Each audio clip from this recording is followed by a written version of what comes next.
Is nailed to the cross, and praise the Lord, oh my soul. It is well with my soul, with my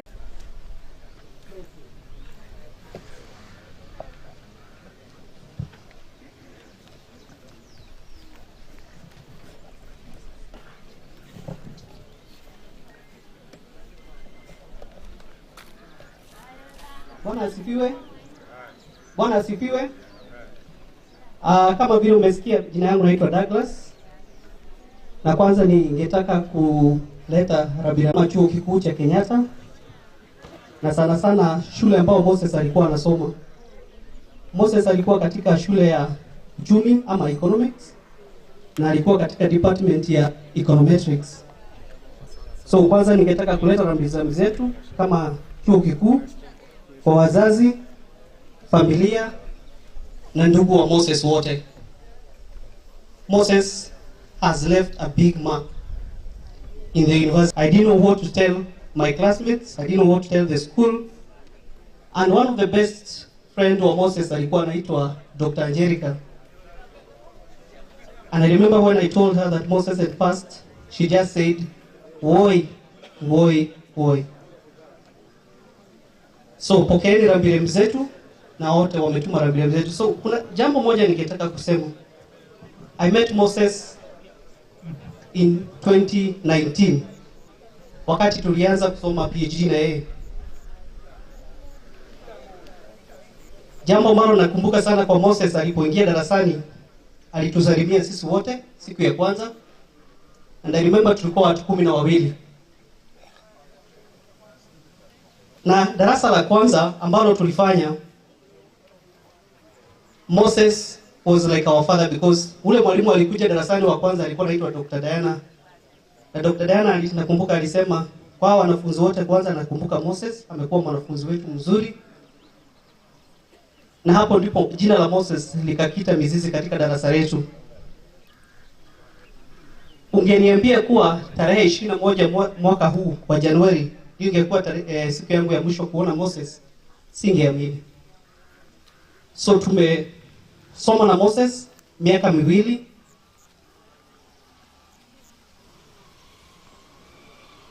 Na ni kitu ngumu sana kuamini kuwa Moses ametuacha. The first day that I met Moses, and we all met Moses, we knew he was a bright student. He made our class lively all the time. His discussions, yani alikuwa mtu ambaye he always wanted to raise debates. Our professors and our doctors loved and adored this man. Moses alikuwa anapenda kanisa sana. Darasa zetu zilikuwa Fridays and Saturdays. Na Moses hakuwa anakuja darasa mapema. Fridays alikuwa anachelewa. Na alikuwa anachelewa kwa sababu lazima angehakikisha kuwa mambo ya kanisa the following day on Saturday was ready. Moses would not come to class on time on Saturdays. And all our lecturers accepted that Moses was in charge of something in church that he had dedicated his time so much to.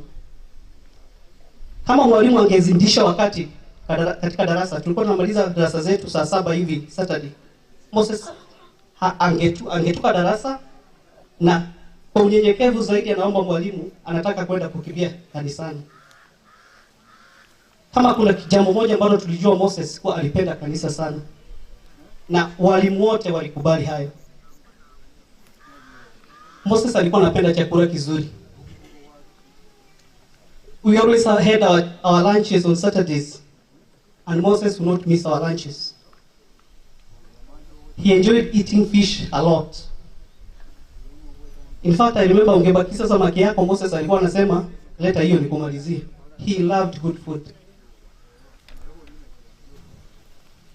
Na in fact, one thing I remember most, ilipofika wakati wa kulipa Moses, he was an economist. Alikuwa anasema nani analipa bill leo, na angekuwa mwisho kulipa bill ili hakikishe kuwa kila mtu ambaye ako kwa hiyo meza amepata chakula kizuri. Moses was very humble. extremely humble. As much as how bright he was very humble. Moses, most of the time, kwanza nakumbuka angetaka kuomba ruhusa ya kutoka nje, alikuwa anasema, mwalimu, may I leave the class? Anastopisha darasa Nairobi. Kwa hivyo sikuwa naelewa vizuri sana chuo kikuu cha Kenyatta na wenzangu wengi. Moses showed us around. He told us about the system, how you can suspend your studies. He was very, very resourceful. Moses alikuwa anatia bidii katika kazi yake. Most of the time, I was a class rep. So na sana tulikuwa naongea na Moses kutoka saa 5 usiku. Na anasema maybe imencourage.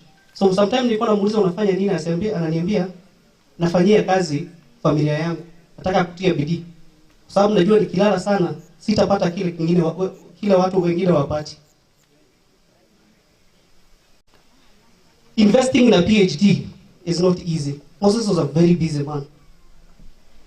And because he believed that if you work hard, you're going to outdo your peers, he invested in a PhD. And I remember siku ya kwanza tukiulizwa kwa nini tunataka kufanya PhD katika class. Moses yeye alisema, nataka kufanya PhD. Nirudi kwa community yangu, niwasaidie.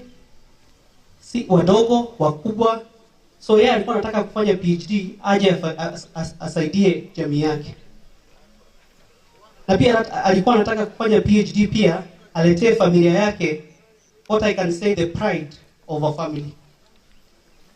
He told us about his family and how humble they were. So he believed in hard work. We called each other professors as much as we were starting our PhD. And Moses used to encourage us. Sometimes things were very hard. And I remember Moses angetuambia, msijali, siku moja mtakuwa ma-professors.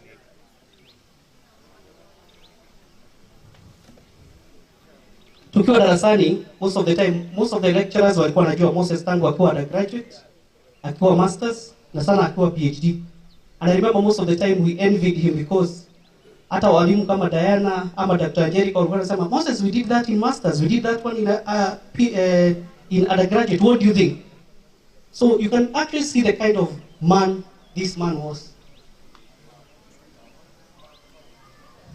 Nakumbuka tulipopewa assignment, he was very good in econometrics, and I'm sure some of his peers who are here, who have talked about his resourcefulness, can agree. Moses alikuwa anajua kufanya data analysis.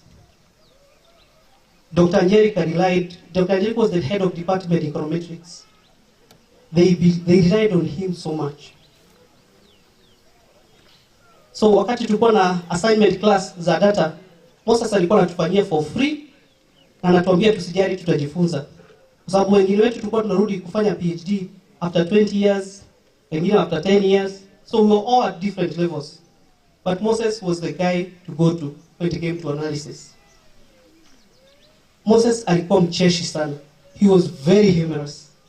He made things look so easy, and sometimes they were very difficult. I remember alikuwa anatuuliza tukiingia class Saturday mornings, akuja anasema, good morning, how are your girlfriends and your wives? And we joke about it. And he used to tell us, that time some of us were very single, and he would say, if you don't keep your girlfriends very well, I will street talk them and take them away from you. So be serious with your girlfriends and your wives. Of course, we never introduced our girlfriends to Moses because we feared he would take them away.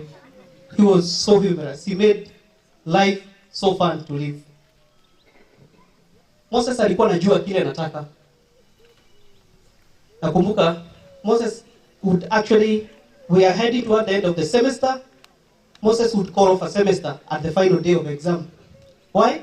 Because he has gotten an assignment and he has to go and make some money. I remember at some point, when a daktari anaitwa Dr. Kosimbei, and he became very mad with Moses because Moses never turned up for an exam. He was coming from Kisii. He used to have a lot of projects here. So I think he got caught in traffic and he could not even make it for the exam. So Dr. Kosimbei asked, why is Moses? He had not called me as a class rep, so I called Moses and I told him, no, hiyo sitafanya leo. Nitafanya next semester. Mwalimu alikuwa amekasirika sana. But I remember when I gave the mwalimu simu, They talked and they ended up laughing. So Moses was a man who knew what he wanted, and he was very honest if he can't do it something. So I remember we left him one semester behind because of some work. As we speak now, ile group walikuwa nyuma yao wanamaliza mtihani leo. Those students, you can imagine what they are going through as they sit for their final PhD exam. Moses was supposed to be with this group. How sad it is that as we finalized our PhD coursework, how hard he worked, the A's he got are all gone. How unfortunate can life be? A man who has worked so hard this far, and now he lies there. Moses alikuwa anataka kuja back to give to the community. I teach at Kisii University, and I remember at some point, Moses, we had a discussion and he asked me, can the university